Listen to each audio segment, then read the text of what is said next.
Peace, love, and prosperity. It's your man Don Trinity 2.0 back at you again. So today I'm going to be discussing with you guys about emotional quotient.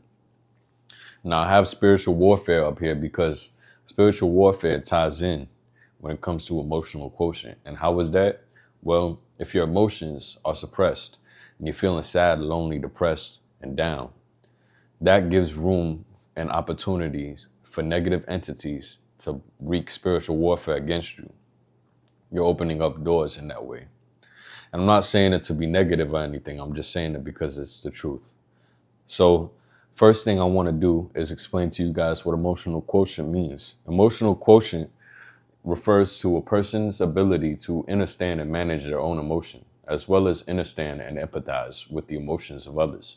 It is often seen as a measure of emotional intelligence and is thought to be equally important as traditional intelligence, IQ, in determining a person's success in relationships, work, and well-being.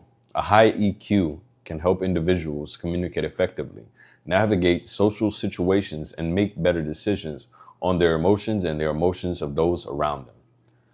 So, the first thing that helps increase your emotional quotient is self-awareness. Self-awareness is, being able to have that ability of knowing yourself, knowing what you like, knowing what you dislike, knowing what is you're attracted to, knowing what you're not attracted to, and basically having that understanding of you. The second thing is self-management.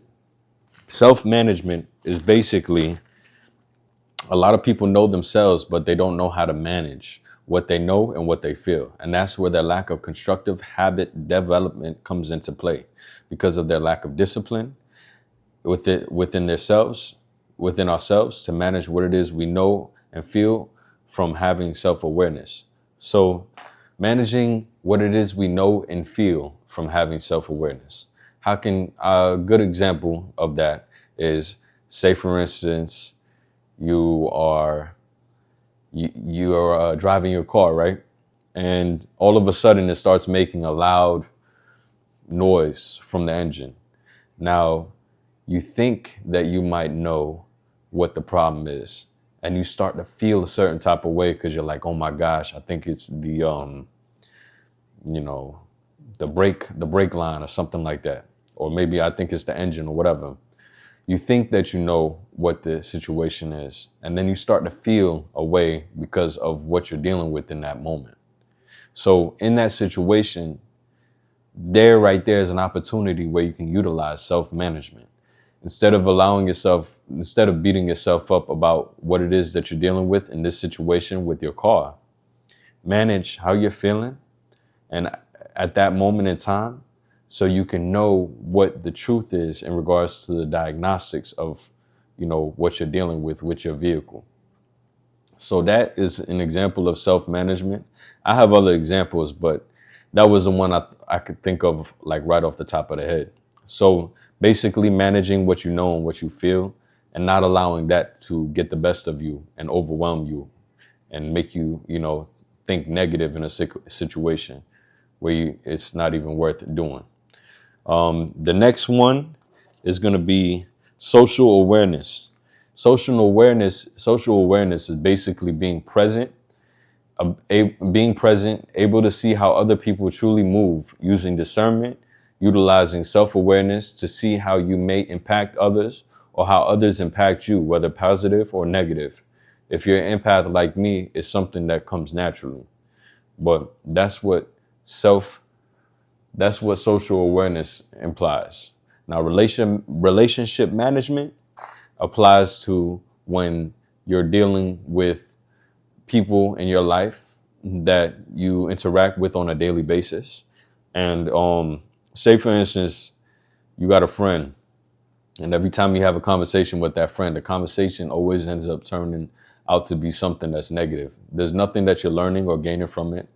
There's no positive benefit from it. It's actually draining you negatively. Basically, relationship management applies in seeing the people that you have and the relationships that you have and mitigating the ones that are negative and aren't uplifting you, inspiring you, and motivating you, and leading you closer to success or towards your purpose, and separating the ones that are holding you down and anchoring you and preventing you from being able to see your truest potentials. So that's what relationship management is about.